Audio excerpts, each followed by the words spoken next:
Sa ulo ng mga balita.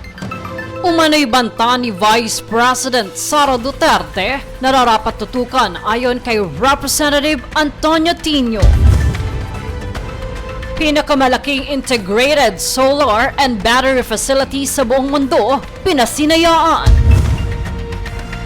Pangulong Ferdinand Marcos Jr. biyaheng Singapore. Taas presyo sa kerosene at diesel, posibleng umabot sa higit 3 piso kada litro. Gasolina may mix adjustment. Bigla ang pagtaas ng singil sa kuryente, nais paimbestigahan. Pinsala sa sektor ng agrikultura dulot ng bagyong Inday at Habagat, umabot na sa 12.50 million pesos. Patas at pantay na balita, komprehensibong ulat para sa pulso ng masa. Ito ang News Food.